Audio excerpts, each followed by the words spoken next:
Hello and welcome to this session in which we will discuss risk management when it comes to cybersecurity. Now, to mitigate cybersecurity risks, what companies need to do is to stick to a proven risk management framework. Now, what is a framework? This is important.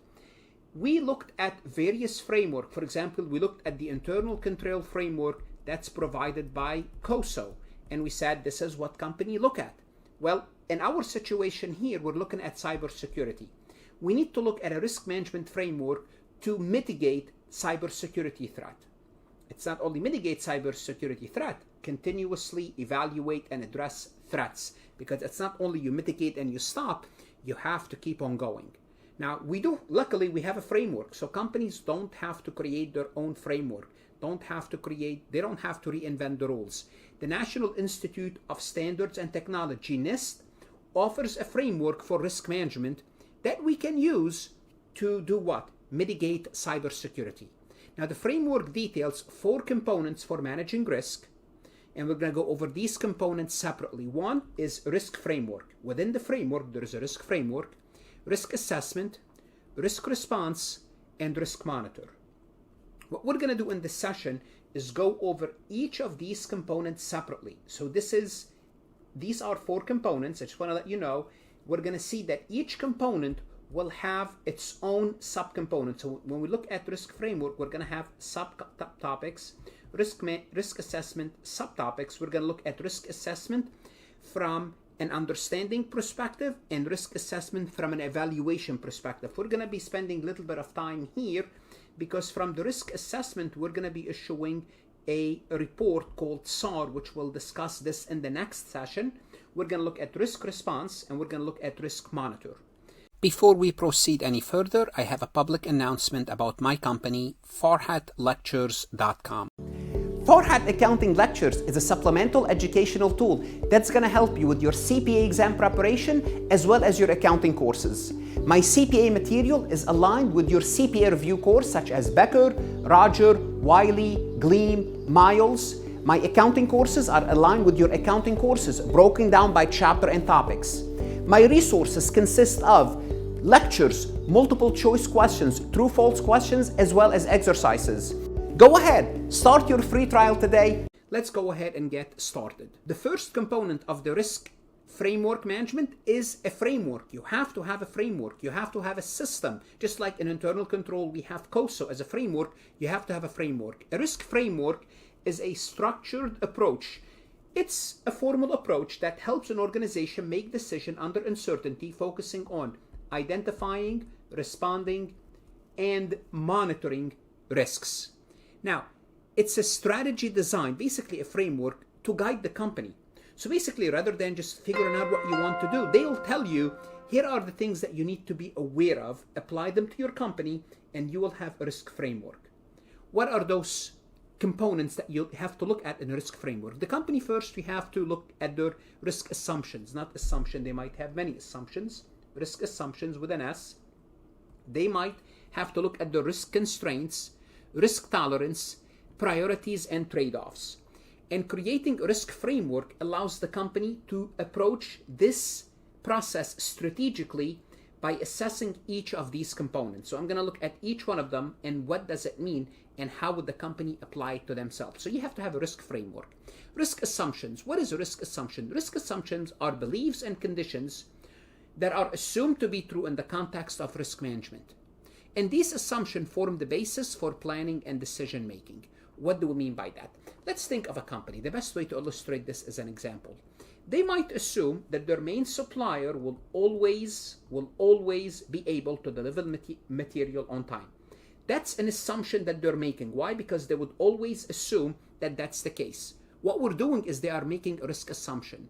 This assumption affects the risk planning regarding supply chain disruptions.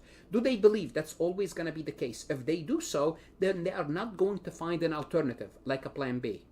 Now, this is bad news when COVID hit and any company that was relying mainly on components from China, they were affected more heavily than others. But what happened is when you make this assumption, suppliers will always be able to deliver material, it means you are making this risk assumption. So what risk assumptions does the company make? The second component of the risk framework is risk constraint. Well, what are constraint limitations or restrictions that impact the organization's ability to manage risk? Usually the main constraint is what? What do you think the main constraint for a company would be? I would say financial, money, ability to finance your risk management. You could have legal issues, operational, you may not have enough people, you might have the money, but you cannot find the right people, or related to resources availability, you don't have the technology. For example, a small company might have limited resources, financial resources, which could be a constraint on the option available to mitigate risk. For example, they may not be able to afford advanced cybersecurity solution, and this will influence their approach to managing cyber risk. Again, this will be part of their framework. Risk tolerance is another part of the framework. What is risk tolerance? It's how much can you tolerate in risk. Is the level of risk that you are willing to accept before taking any action or mitigating or managing the risk.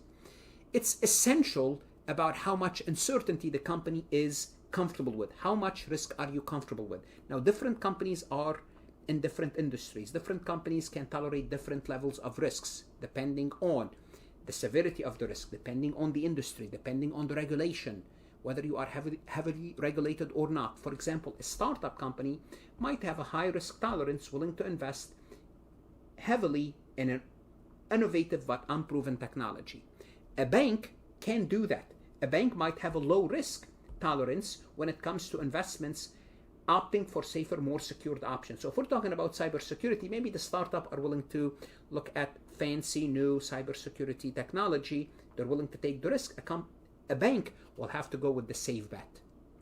Same thing with older decisions for that matter when it comes to risk tolerance, startup versus a bank, because a bank is a poster boy for heavily regulated industry. Also, the company part of the risk framework, they have to look at priorities and the trade-offs. We don't have unlimited resources, we don't have unlimited time. You have to look at your risks. This involves determining what risks are most pressing, are most important to take care of, to address, and making decision on where to allocate resources. Because if we have plenty of resources, unlimited, we will manage all the risk equally. That's not the case. It's about balancing the benefit and the drawbacks of different risk management strategy.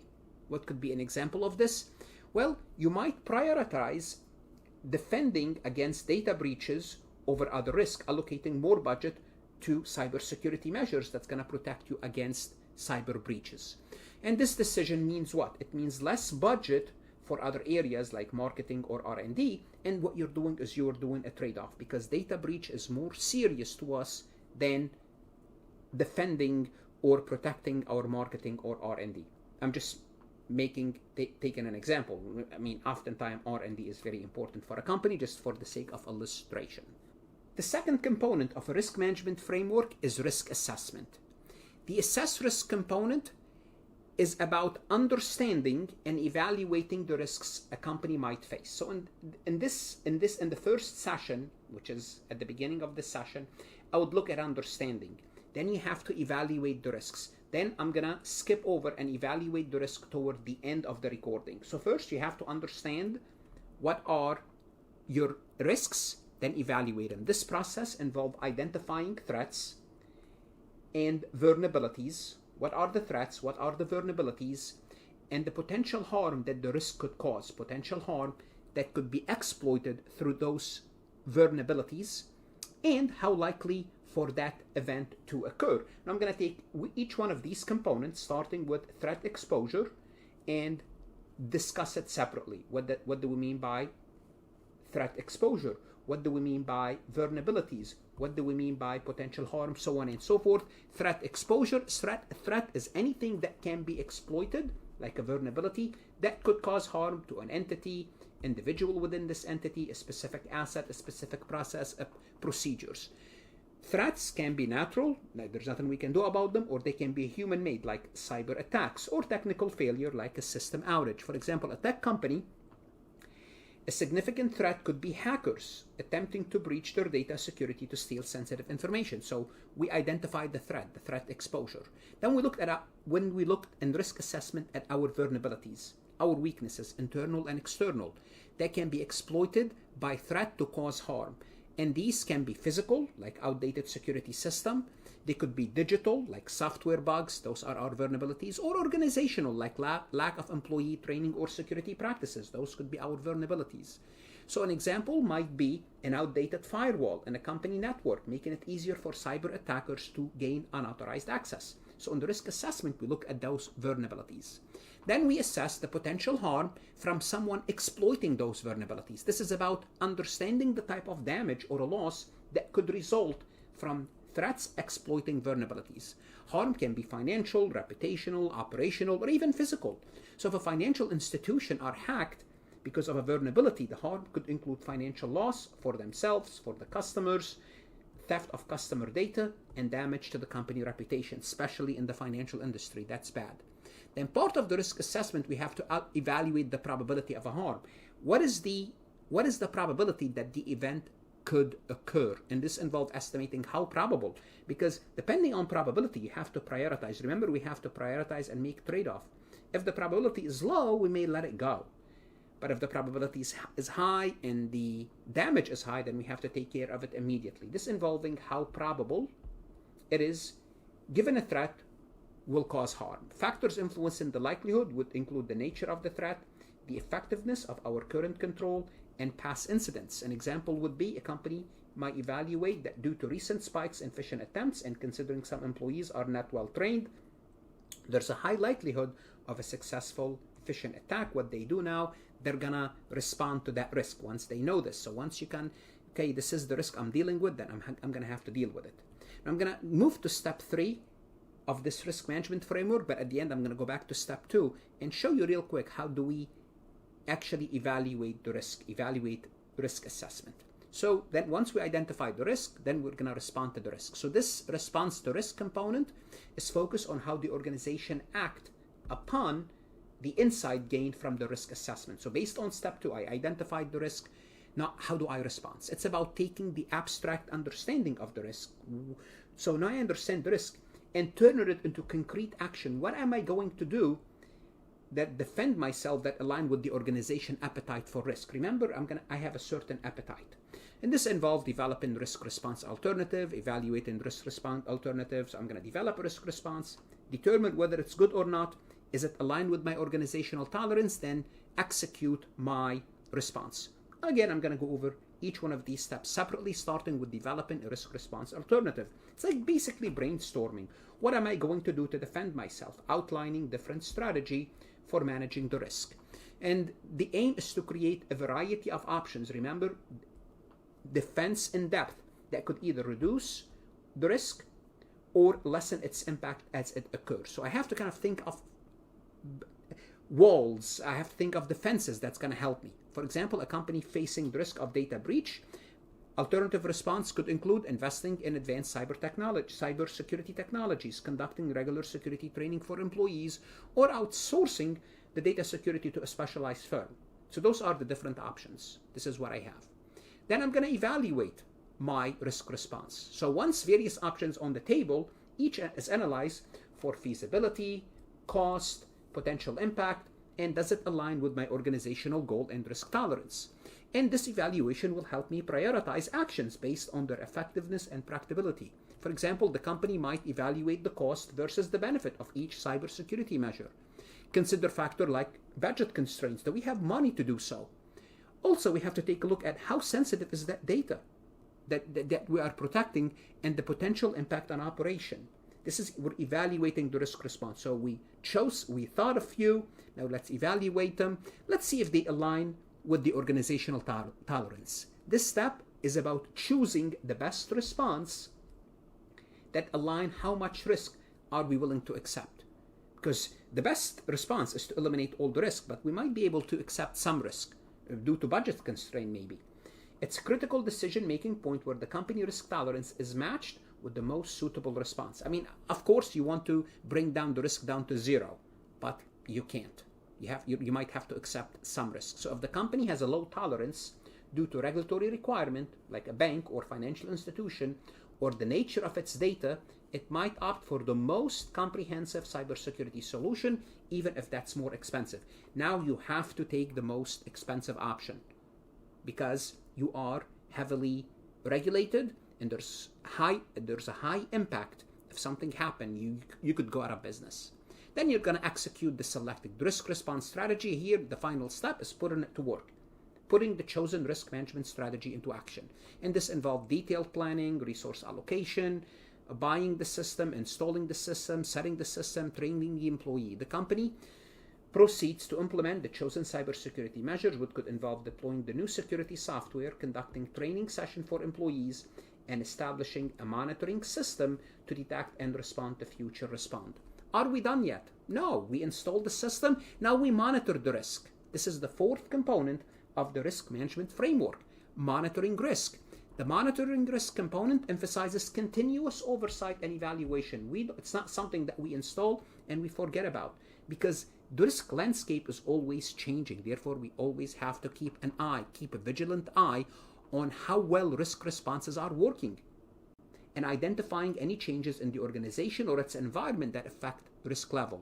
And this would involve assessing the effectiveness of the risk response, identifying changes affecting the system risk in the organizational environment, ensuring risk response and security requirements are met. And we're going to look at each one of those a little bit more in details. First, assessing the effectiveness of the risk response.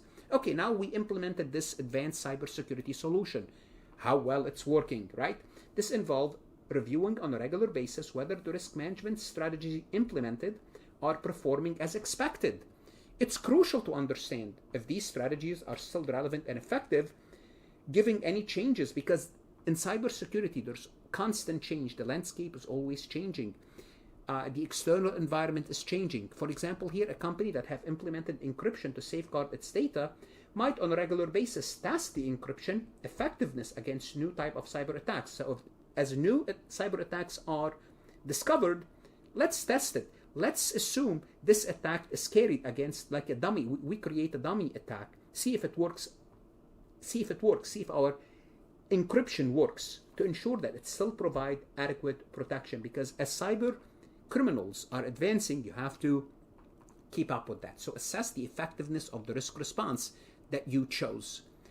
Identify changes affecting system risk in the organizational environment. This step focuses on staying aware of any changes, staying up to date within the organization, its external environment that could introduce new risks or alter changes existing ones. And this could include technological advancement, changes in business operation, legal or regulatory update, or emerging threats. So basically, you have to keep up to date. If new data privacy regulation is passed, a business might assess how this change affects the risk exposure. Let's assume you are not operating in Europe, and now you have a European client. Well, this changes your whole landscape. Why? Because now you're under the European rules.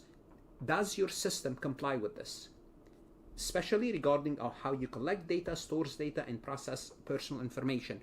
The EU rules are different than the US rules. Change in landscape. And ensuring risk responses and security requirements are met. Here we want to make sure, after we do the monitor, are we on the same page as we planned for from the beginning?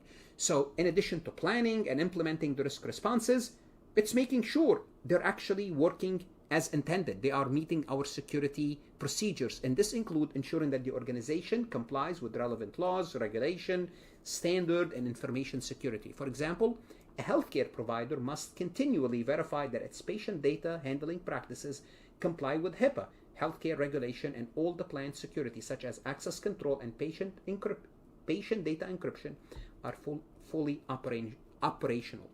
This is like basically going back and like testing the system, making sure everything is working, our security requirements are met. Now we're gonna jump back to step 2 in the risk management framework, and this is risk assessment. Now we're gonna look a little bit more about how do we do this risk assessment. Remember, that was part 2 of 4. So the first step for this stage is to do what? Identify the objects. What are the objects? The item to be assessed and the method to be used. So we have to find what are we assessing.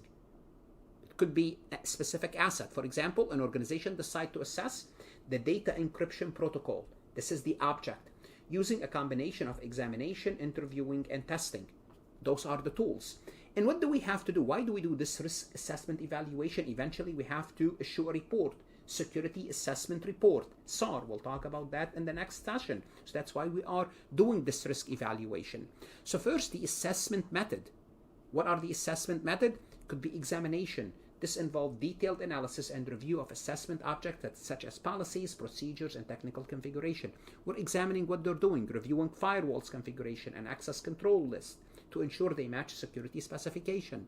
We might talk to people in discussion to gather insights and verify practices against security policies. Are they working as they're supposed to work? We might discuss with IT about their daily security practices to understand if they align with the organization's security standards.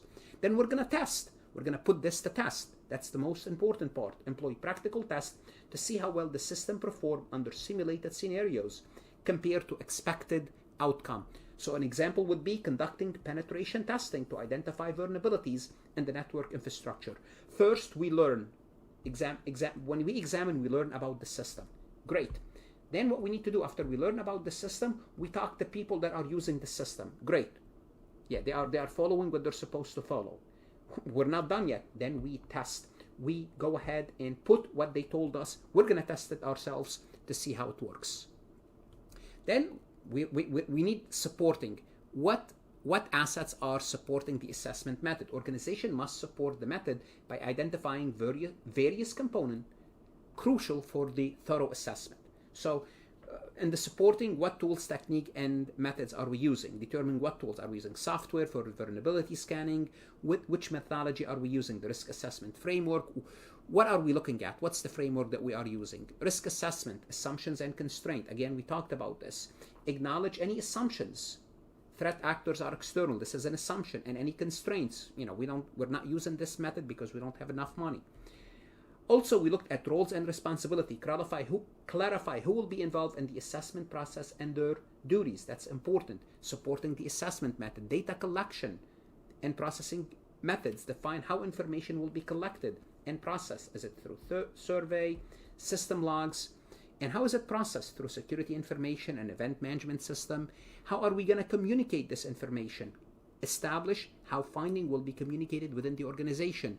And how often we're going to go through the assessment. Decide how often assessment will be conducted to ensure ongoing security. And also the source and methodology for collecting the data, identifying where threat intelligence will come from and how it will be collected. This is supporting the assessment method. So the organization must support this method by identifying the various components crucial for a thorough assessment. Let's take a look at this multiple choice question from FarhatLectures.com. A company is assessing the effectiveness of its cybersecurity measures. Which of the following would be an example of testing assessment object to reflect how the object performs in its current state compared to a target or expected state? What are we doing here? We're doing the testing to determine whether the system is working as expected. Okay, which of the following would be an example of that? Review the company's cybersecurity policy document. Well, that's a good practice. But what are you doing in reviewing? In reviewing the document, you are learning. Remember, you need to learn about the system. Yeah, when you review the document, but you are not assessing yet. You are not really testing assessment. So I would say A is reviewing. Conducting penetration testing on the company's network. What does it mean, conducting penetration testing? It means you are trying to penetrate the network. You are testing the network, how well it's working against what how we expect the network to work. I would say B is a good choice, but don't jump to B yet. Just kind of, okay, say B might be a good choice, but let's wait a little bit further. Interviewing the cybersecurity team about recent threat. Well, that's good, but that's not testing assessment. This is basically, again, learning how well, the people who are working in IT doing their job. So I would say between B and C, I'm gonna take out C. B is better. Attending a cybersecurity conference to learn about new trend. Well, that's great. You are learning more about the industry, about the recent threat, but that's not part of testing assessment objects.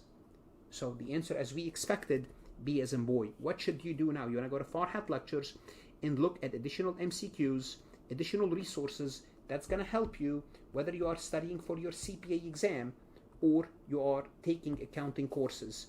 Farhat Lectures is always here to help. Good luck, study hard, and of course, stay safe.